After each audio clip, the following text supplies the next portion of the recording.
In what ways does your media product use, develop, or challenge forms and conventions of real media products? My chosen genre has been represented through the theme death, insanity, mental delusion, and the character of J/Jade. He has an alter ego of a woman to commit his crimes. This is the psychological aspect of our film. An example of where this has also been used is the film Psycho by Alfred Hitchcock.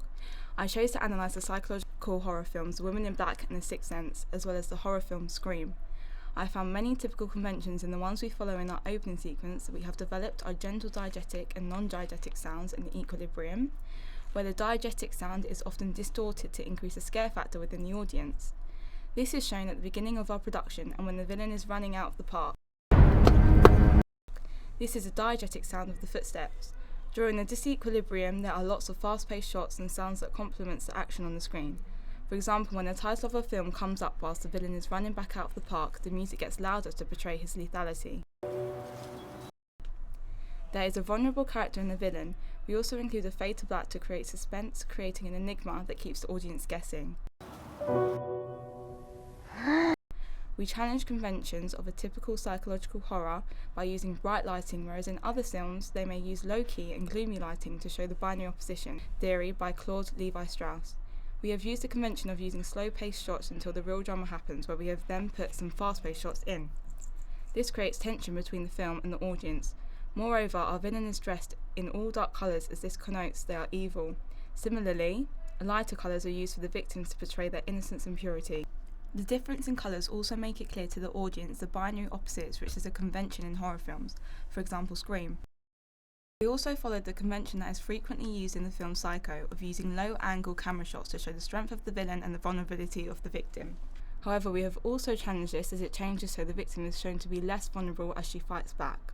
This is Stuart Hall's perception theory, as it makes the audience feel vulnerable because they are on the side of the victim. A film that used this convention is The Woman in Black. We carried out our research through questionnaires that consisted of questions to help us decide what an audience would rather see in the psychological horror.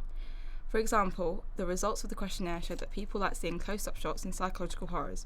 We therefore used this in our production. Also, the questionnaire showed that people would prefer to see the murder take place in somewhere like a forest, as it makes it more tense.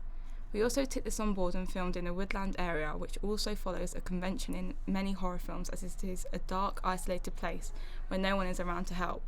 An example where this was used is the house at the end of the street.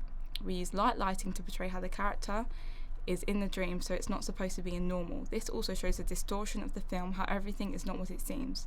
I found that opening sequences in horrors don't give too much away, and they show this by not using any dialogue in the opening sequence.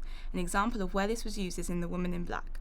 We followed this convention and didn't use any dialogue, as it helps build the suspense of the enigma and what might happen to the use of music, which is what we have done. Our production has used Todorow's narrative theory through the use of Prop's 8 stock character roles. For example, the villain is J, who is the mystery murderer of the teenage girl, and the protagonist, Lauren, portrays the hero of the film as she solves the murder. Furthermore, the idea that most narratives start with an equilibrium is a convention we have not followed, as the production starts with Lauren finding the dead body. Therefore, this equilibrium, which is Laura Mulvey female gaze theory, this would then be followed by an enigma as the audience try to solve who the mystery murderer is. This is used as in gratification theory for the social interaction as the audience are solving the mystery. The equilibrium would happen at the end of the film when the mystery has been solved and the protagonist is saved from harm.